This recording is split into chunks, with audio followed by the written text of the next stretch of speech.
workflow setup in Zoho People. Now that we have already discussed what are all the different action items that you can associate with a workflow, now we'll understand how to set up a workflow. So in order to do that, we'll navigate to Settings and select a particular module. So let's go with Employee Information and navigate to the Automation section. And from here, we have Workflows. So click on Add Workflow. Select the form name, again based on which this workflow is going to get. So a workflow is nothing but based on a trigger point, system will automatically initiate a action. So this trigger point can be of different types. So after selecting the form name, add a workflow name, write a description, and then we have the trigger events. So this trigger events will determine when the action item has to be triggered from the system. And this trigger event is classified into two types. One is action-based events and the other one is date-based events. So when you say action-based events, these are the items that we have. New record is created, which means if you are selecting employee form, so whenever an employee record is created, then system will initiate the action item, or existing record is edited. So if you are trying to edit an existing employee record that is already available, or existing record is deleted. So when you delete an employee form, an existing or new record is approved. So in case if approval is set for this particular form, whenever this record is approved, you can initiate an action. So in the same way, you have an action for rejected, or a new record is created or edited. It is a combination of two. That is, whenever you're creating a new record or you're editing an existing record, if any of these conditions are satisfied, then the action item will get triggered, or a specific field is updated. So this is relevant to this option, existing record is edited. So the difference is, when you go with this option, existing record is edited, let's take the employee form has around 100 fields. So you edit any one of these 100 fields, the action item will get triggered. However, you have a condition here. So whenever I edit the reporting manager field in the employee form, only then the action item has to get triggered. So if I'm trying to edit the other fields, it doesn't matter. So you want an action to get triggered when a particular field in a form is edited. So if that is the case, you will be going with the option specific field is updated. And the last option, status of new employee has become active. This action item or this trigger action will only be available if you are selecting employee form, because this trigger is relevant only to employee form, which states that status of a new employee has become active. So you are adding an employee in the system using the invitation method. So what happens here? An invitation is being triggered to the employee, and until they accept the invite, their status in Zoho People will be inactive. So you want an email alert, for example, an email alert to be triggered to the HR person whenever the employee is accepting the invite. So you will go with the option status of new employee has become active. So that is the reason this trigger will only be available when you choose employee form, but not for other forms. So this is the first type of action item, that is action-based events.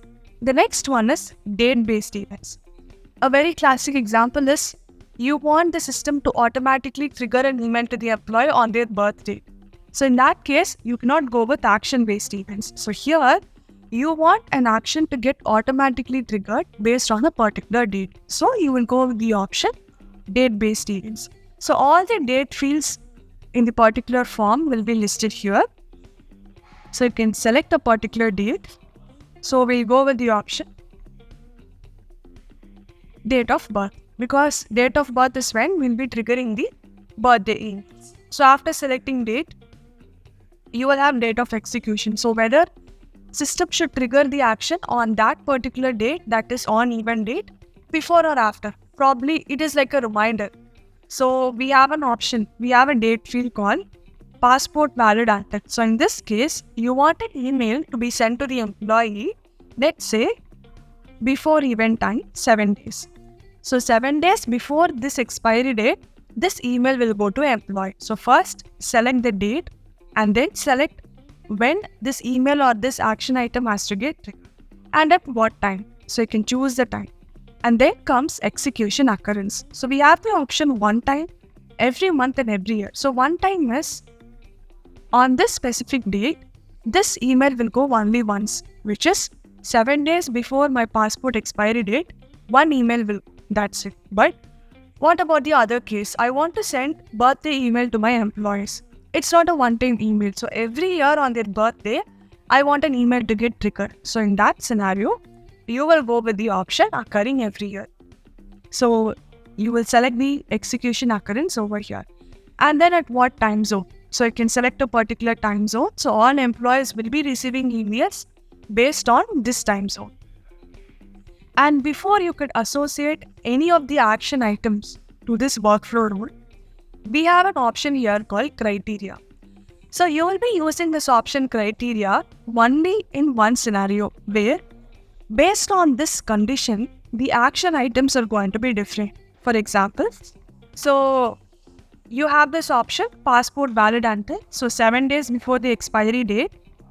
I have a condition that for India, an email will go. So probably the email will go to the HR person. But for the other location, so I have my office located in UK. So in case if the employee belongs to UK, it will directly go to the employee as a reminder, but not to the HR person. So here, the email recipient is different based on a condition called location. The other example would be based on one particular condition, that is, if it is India, I want an email alert to, but if it is UK, I want a checklist to get triggered. So here, the action items are different based on a condition. So in such case, you can use the option called criteria. So if there is no such criteria, so 7 days before the expiry date, irrespective of which location or which employee it is, I want an email to get triggered. You can completely skip the criteria part, or else you can click on set criteria. So you can either go with this option which is called employee. So where you can use the fields available in the employee form. For example, if the employment type is permanent, based on this condition, the action item will get triggered. So you can either use any one of the fields available in the employee form. We get employee form here because we are creating this workflow based on inquiry form, or you can go with system fields. So you can say if the department is HR, this is the action item, or if the location is India, I want an email. And then you will be creating one more workflow by setting up a criteria called if location is UK, checklist will get triggered, which means you will have to create different workflows based on a condition. So after which, you're going to associate an action item. So if you click on this plus option, all the email alerts that we have already created will be listed. You can directly choose one email alert over here. Or you can also create a new email alert. So we have already discussed about the action items where we have already created email alerts, field updates. So you can choose the existing field update created, or you can create a new one. So this is how you will be setting up a workflow. So the first step is identify which form it is. So in this case, it is employee form. The other example can be you want the system to automatically disable an employee's login on the date of exit. So what you will do? First, you will go to action. You will create a field update where the employee status is getting automatically changed, and then you will create a workflow. But this time when you're creating a workflow, you will create it for the exit details because date of exit is available in the exit details. So your first thing is to identify in which form you're going to place the workflow. And then you're going to identify the trigger point, whether the trigger is based on an action or based on a date. And then you're going to establish a criteria if needed. After setting up the criteria, you're just going to associate an action item for this workflows. So this is how we'll be setting up a workflow rule in Zoho.